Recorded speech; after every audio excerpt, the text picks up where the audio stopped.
Naravno, kao i svako svođenje jednog višegodišnjeg istraživanja, izvući ću liniju koja će biti prilično pojednostavljena, ali je to linija koju sam ja izvlačila kroz istraživanja. Dopuštam da se sa njom polemiše, da se ona kritikuje pod jednom pretpostavkom da svi pređemo isti istraživački put i da svoje političke strasti ne učitavamo u svoja istraživanja, nego da pokušavamo da u suštini činimo što je moguće superiornijom nauku u odnosu na sve te subjektivne improvizacije o prošlosti i o istoriji. Ja ću naravno poći od jednog temeljnog principa koji određuje noviju istoriju Srbije, a to je da je ona na početku 19. veka bila apsolutno homogena zemlja u etničkom smislu, u socijalnom i u kulturnom smislu. To je skoro 100% zemlja Srba, zemlja pravoslavno verujućih, seljačka zemlja i zemlja sa vrlo visokom, gotovo 100% nepismenošću. Govorio je jedan od srpskih važnih istoričara i pravnih teoretičara koji nije izbegao sudbinu većine srpske elite da bude i politička i intelektualna elita, da Srbija nije imala na početku 19. veka drugu tradiciju osim nacionalizma i da je ta tradicija bila lišena drugih dimenzija jedne složene tradicije. Dakle, nije bilo ni etničke tradicije druge, nije bilo ni kulturne tradicije, ni socijalne tradicije, ni monarhističke tradicije. Kada ga je njegov otac, Vladimir Jovanović, koji je prvi u Srbiji doneo pojmove liberalizma, upitao zašto ste toliko insistirali na glorifikovanju prošlosti srpske srednjevekovne države, Slobodan Jovanović je odgovorio: nismo imali od čega drugog da počnemo. Drugo je pitanje zašto je se ta tendencija održala kroz 2 veka i zašto je ostala tako tvrdo ukorenjena u srpsku političku i društvenu misao. Dakle, jedini činilac te dehomogenizacije Srbije bio je sam početak stvaranja srpske države. Dakle, srpska kneževina je, da bi mogla da funkcioniše u kakvom takvom okruženju, pre svega turskom, slala svoje pitomce već od 30. godina na školovanje i u zemljama Zapadne Evrope i u Rusiji.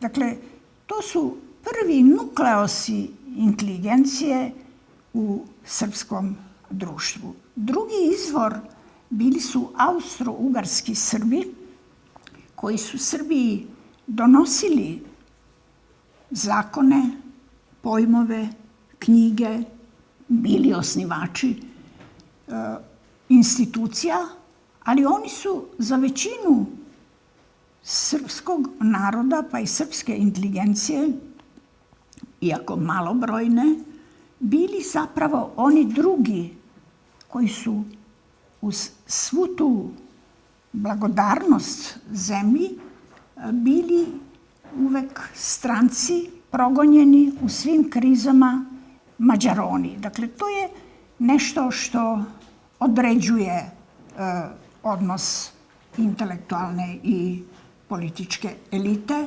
prema državi, prema društvu, ali i unutar sebe. Dakle, prve ideje u Srbiji su liberalne ideje koje donosi Vladimir Jovanović, koji je bio dobar poznavalac Evrope, ali u isto vrijeme čovek koji je ostavio najobimniji opus o srpskoj srednjevekovnoj prošlosti, identifikujući se sa njom.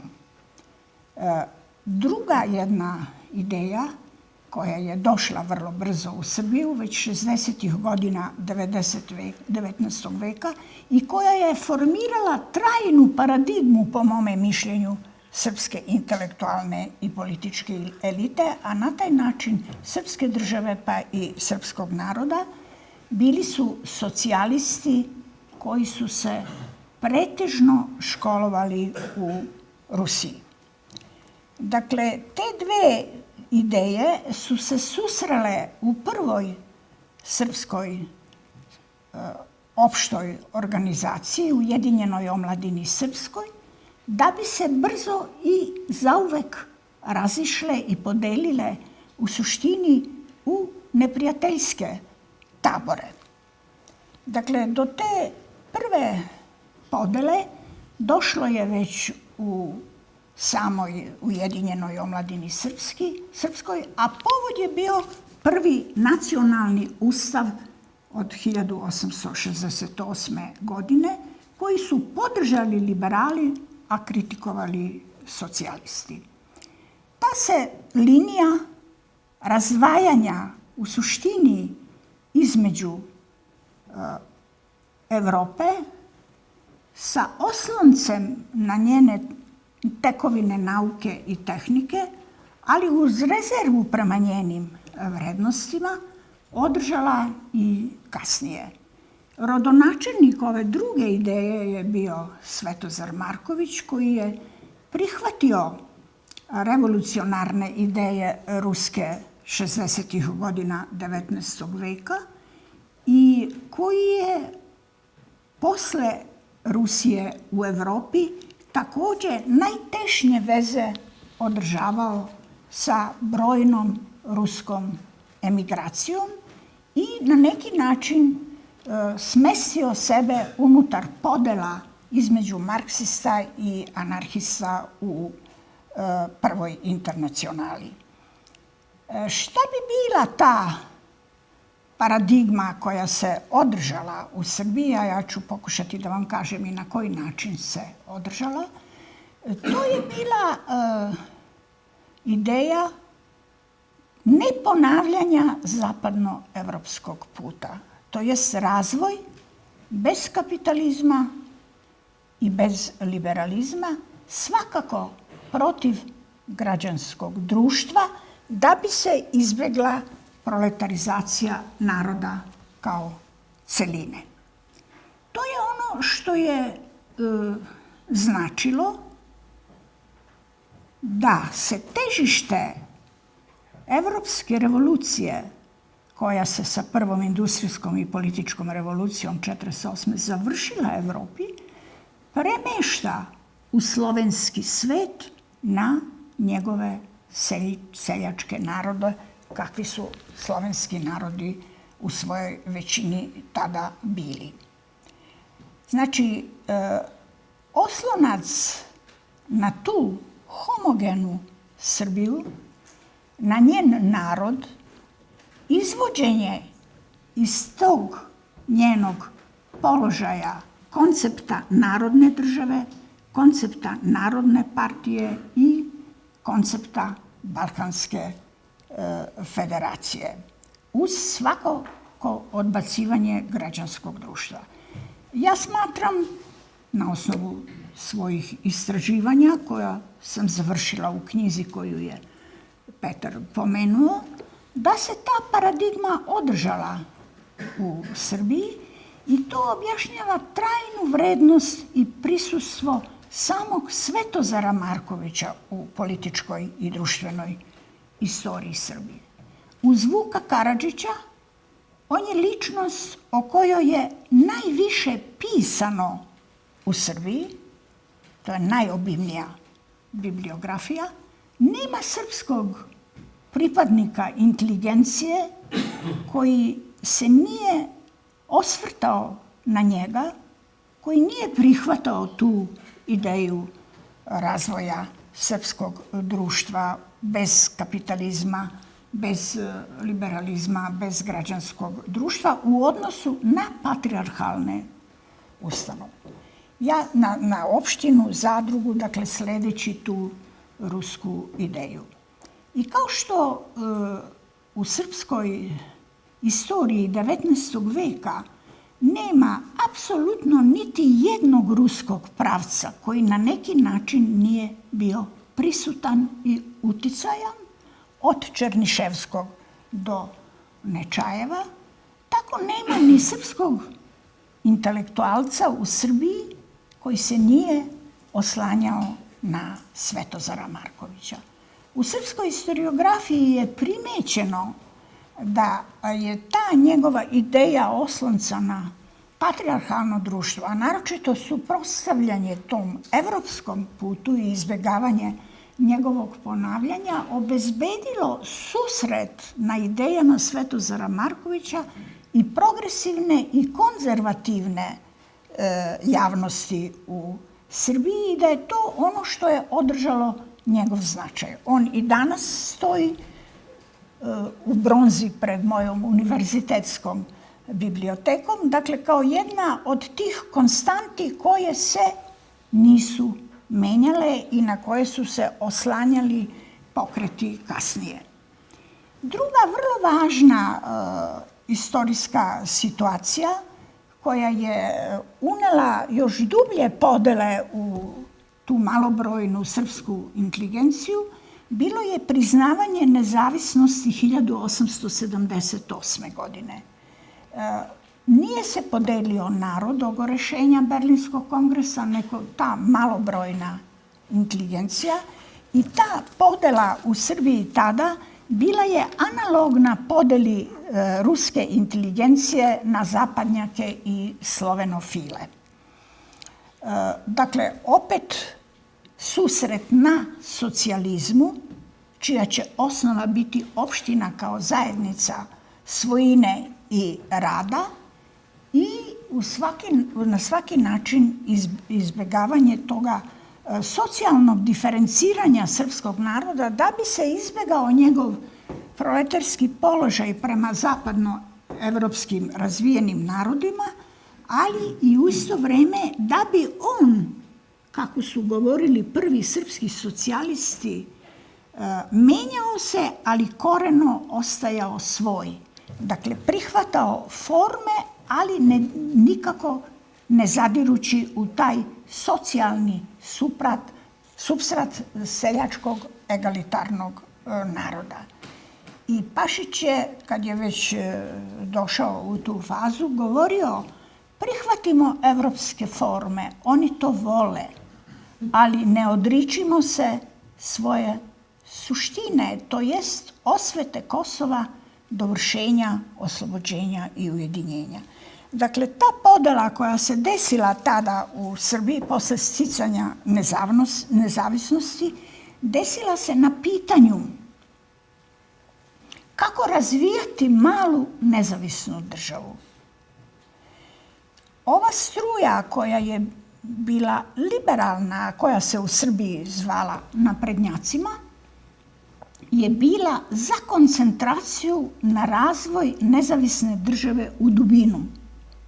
To jest na privredni razvoj, na kulturni razvoj, na održavanje veze sa delovima srpskog naroda, ali pre svega kroz kulturne modele, a nikako nekakva ekspanzija za dovršenje ujedinjenja i oslobođenja srpskog naroda koja je podrazumevala svakako drugačiju unutrašnju politiku i koja je podrazumevala ratove. Ta tendencija je prva obrazovala vladu 1880. godine u nezavisnoj Srbiji i ona je odmah počela sa sinhronim reformama. Počela je sa revolucijom zakonodavnom, sa promenama odozgo. To je bila prva moderna inteligencija u Srbiji.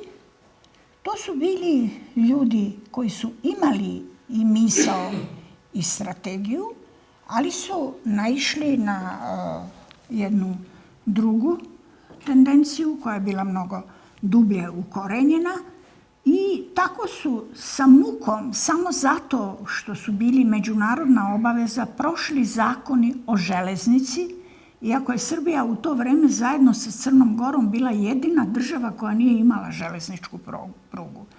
Pa su prošli tako uz otpor ili zaustavljeni bili zakoni o narodnom zdravlju i zdravlju stoke na koju je Srbiju obavezivala međunarodna Marvena konvencija, jer je to bio jedini izvozni artikal Srbije. Pa su prošli zakoni o obaveznom osnovnom, teško prošli zakoni o obaveznom osnovnom školovanju i najteže zakon o stajaćoj vojsci koji je podrazumevao razoružanje te narodne vojske koja je podsticala unutrašnje nasilje, hajdučije i tako dalje. Dakle, te reforme koje je započela ta u istini liberalna vlada imali su da se završe predstavničkim ustavom, znači jednim modernim ustavom, usavršavanjem tog prvog nacionalnog ustava.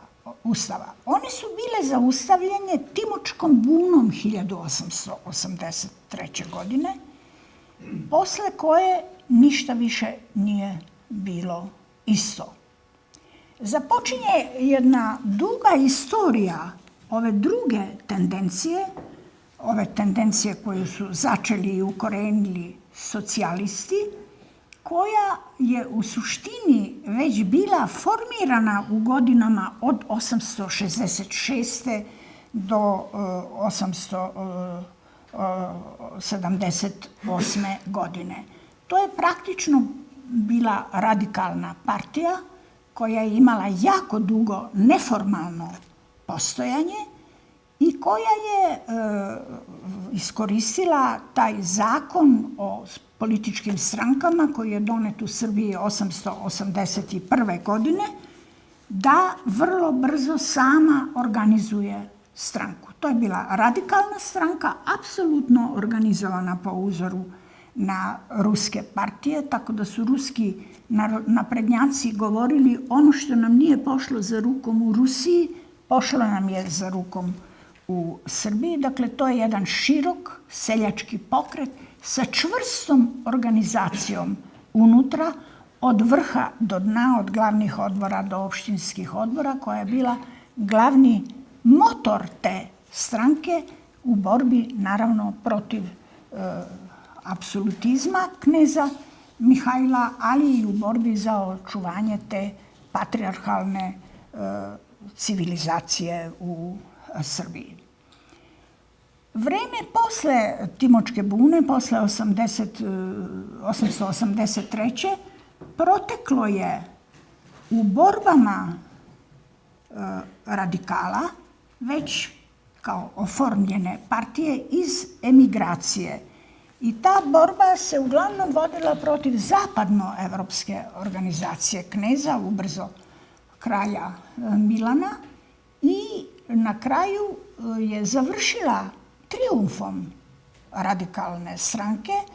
Za kralja Milana i za Nikolu Pašića nije bilo istovremeno zajedno mesta u Srbiji. Kralj je abdicirao, predao je vlast namesništvu da bi sačuvao presto za svoga sina i započela je borba za vlast u Srbiji, koja je u suštini učvrstila ovu paradigmu o neponavljanju zapadnoevropskog puta. Posle te smene na prestolu, radikalna stranka je dobila 100% sastav narodnog predstavništva. Opozicija je predstavljala zanemarljivu manjinu koju je radikalna stranka uglavnom karikirala. Ja sam napisala da je Pašić seo na mesto predsjednika Skupštine kao na tron ili na oltar. Njegovo geslo je bilo Bog, narod i Rusija.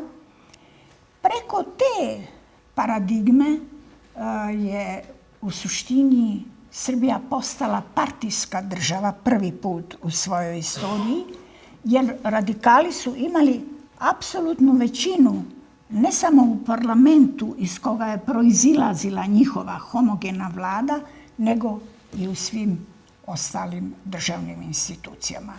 Šta se dešava sa ovom drugom orijentacijom koja se kristalisala posle sticanja nezavisnosti, posle Berlinskog kongresa? Tu se formulisala ta istorijski održiva dugo situacija o političkom protivniku kao neprijatelju. Dakle, naprednjaci, odnosno liberali i njihovi vođi, bili su tretirani kao oni koji izdaju zavetnu ideju Srbije o osveti Kosova i o dovršenju oslobođenja i ujedinjenja srpskog naroda, i išlo se ne samo na njihovo političko osujećivanje, nego se išlo na njihovo fizičko uništavanje. Tako da je posle prve smene njihove vlade, odnosno ostavke, došlo do linča naprednjaka i liberala. Oni su zverski ubijani, oni su proterivani, oni su bili uzurpirani i materijalno i lično. Zanimljiva je činjenica o održanju tog odnosa prema protivniku kao neprijatelju koji više nikad ne sme da dođe na vlast, se ponovila i posle donošenja po slovu liberalnog ustava u Srbiji 1888. posle koga je i abdicirao kralj Milan. Tada je ponovo došlo do linča naprednjaka, koji je nazvan narodnim odisajem, jer je svaka ova reforma bila tumačena kao sredstvo protiv seljačkog naroda. Oni su ponovo fizički uništavani i više se nikad nisu obnovili ni kao napredna, ni kao liberalna stranka, iako su imali taj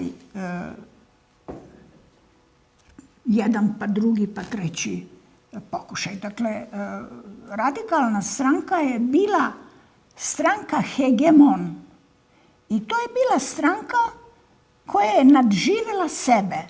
Njen model se u Srbiji održao i kasnije preko Komunističke partije Jugoslavije i na neki način on se reinkarnira, ne toliko preko radikalne stranke posle promena i raspada Jugoslavije, koliko se danas reinkarnira preko njene takođe hegemone vlasti, prema kojoj je svaka alternativa i svaka opozicija sada jedna prepreka za, ajde da kažemo, bar retorički evropsku orijentaciju.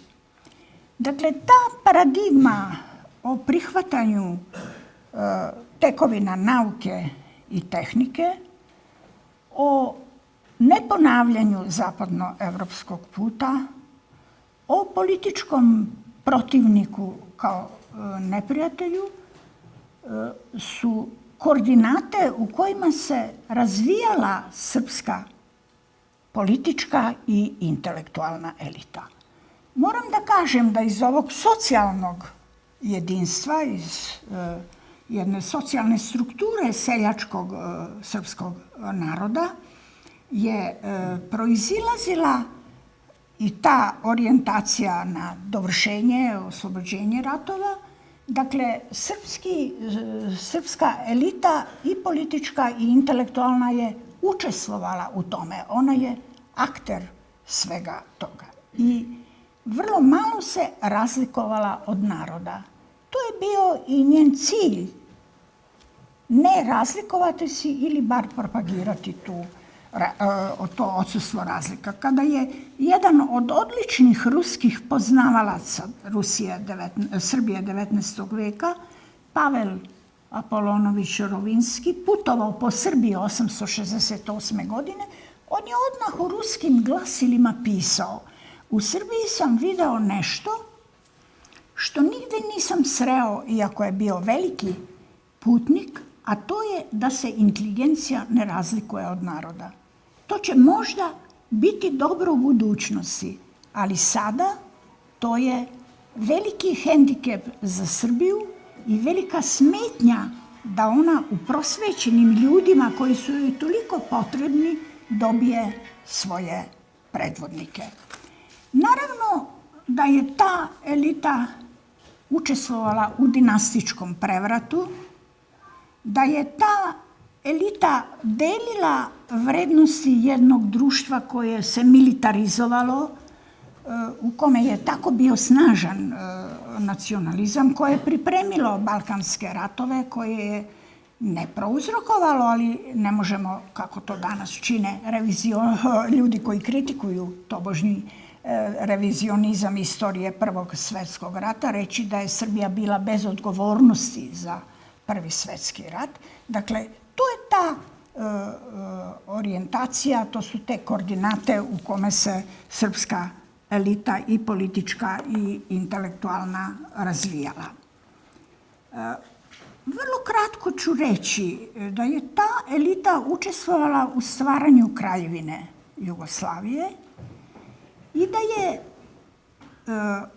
ona imala već formulisan cilj koji je u toj državi koju ona nije poznavala sledila. Ne možemo poreći da je ta zemlja zabeležila neki privredni i kulturni razvoj, ali isto tako ne možemo isključiti ni neke ključne poente u razvoju te države koje su se po mome opet istraživanju na neki način obnovile i u drugoj Jugoslaviji. A to je prvi jugoslavenski ustav koji je načinom na koji je izglasan odstupio od onoga što je bilo dogovoreno u ratu sa Hrvatima i Slovencima, a drugo, učinio tu državu kroz celo njeno postojanje nelegitimnom državom.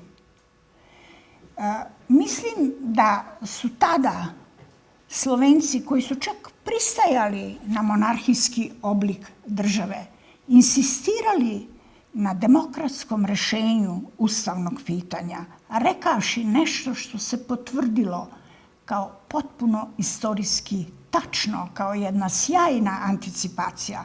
Nemojmo pogrešiti na prvom ustavu, inače ćemo onda neprestano u državi raditi na nekom novom ustavu, kako je uostalom i bilo. Drugo, nemoguće je isključiti da je u toj zajedničkoj državi u kojoj je bio nužan sporazum sa, kako je govorio Slobodan Jovanović, austrijskim Slovenima, sa Srbijom koja je u redu unela svoju državnost, ali nije mogla da računa na dominaciju samo brojem ni živih, ni mrtvih, da je se u parlamentu, gde je trebalo da dođe do sporazuma, desilo političko ubistvo političkih predstavnika tog istog naroda sa kojim je trebalo stvarati državu.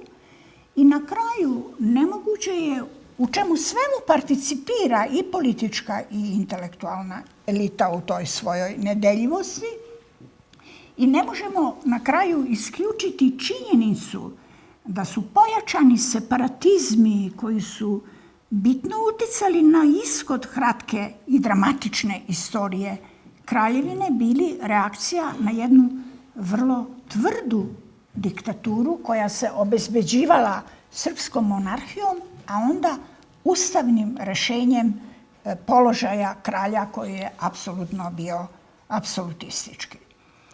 Mislim da vas suviše ne zadržavam. Tako su išla moja istraživanja, pa ja iz njih vučem tu liniju uz, kako sam rekla, neizbežna pojednostavljivanja. Mislim da se mnogo od tih karakteristika ponovilo i u drugoj Jugoslaviji. Na neki način je bio dug put do njenog federalnog rešenja, koje je ishodovano u ratu, jer taj rat ne bi drugčije mogao da bude vođen nego od partije koja je to proklamovala, i da su se postepeno reducirale te stvari, da je država sve manje postajala na neki način sporazumna država koja je poštovala pravo svakog naroda na slobodu i samoorganizaciju. Otkud je to poticalo? To je poticalo opet iz tog hegemonog položaja komunističke partije. I Gramsci je govorio da jedna partija uvek ima unutar sebe više partija. I to je Jugoslovenska partija potvrdila. Vi ste unutar te centralizovane unitarne države imali unutar partije u svim njenim delovima, ako govorimo u etničkom smislu, imali jednu manjinu koja je težila sporazumu i ona je postojala od Slovenije do Makedonije. Ta je manjina osujećena 70-ih godina svuda, pa i u Srbiji. Obično danas interpretatori druge Jugoslavije kažu da je ta manjina došla do sporazuma, bio bi izbegnut rat i naročito cena koja se plaća u svakom ratu, ljudska, materijalna. Ja ne mislim tako, jer da bi ta manjina koja je težila sporazumu uspela, trebalo je da dobije većinu u vodećoj partiji i saglasnost njenog vođe, a trebalo je da dobije većinu i o svim tim narodima. Konsenzus je postignut na jednoj drugoj osnovi, na formulisanju platforme koja je preko memoranduma, onda tog konsenzusa koji je obezbedila crkva, vojska, država, vladajuća partija, u stvari doveo do razlaza. Ja sam odmah nekako počela da se time bavim. Bila sam naravno protivnik rata, ali to me nije zadovoljavalo. Ja sam ipak tragala za dubljim istorijskim korenima toga sukoba i istorije jedne države koja je u jednom ratu stvorena, obnovljena u drugom, raspala se u jednom trećem ratu. Dakle, to nisu bili kratkotrajni i prolazni neki izbori i uticaji. Tako sam došla na tu potrebu da radim tu knjigu o dominantnoj i neželjenoj eliti. I moram da kažem u zaključku predavanja da ta knjiga sledi tu tradicionalnu podelu koja je opet nastala u ovoj hegemonoj komunističkoj partiji. I zagovornici revizije Jugoslavije, i zagovornici ideje Velike Srbije, i zagovornici dominacije Jugoslavijom ili etnički čiste Srbije potiču iz te hegemone komunističke partije. Dobrica Ćosić je njen pripadnik i njen čelnik u idejnom smislu. On govori ono što nekad sama ta formalno politička elita ne može da kaže. I ja sam ga radila kao jednu središnju ličnost, kao neku vrstu šamana koji koncentriše sve te druge krugove unutar srpske elite i one koji su čak bili bliže vlasti i one koji su kritičari kao Praksis ili kao Simina 9A, to je ta opoziciona kao grupa.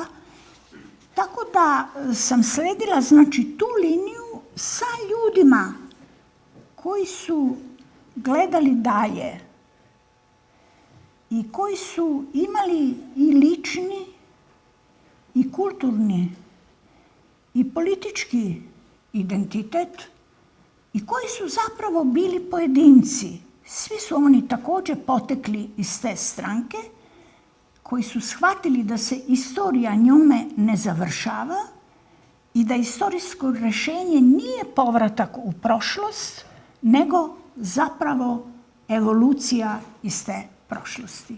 Hvala vam veliko.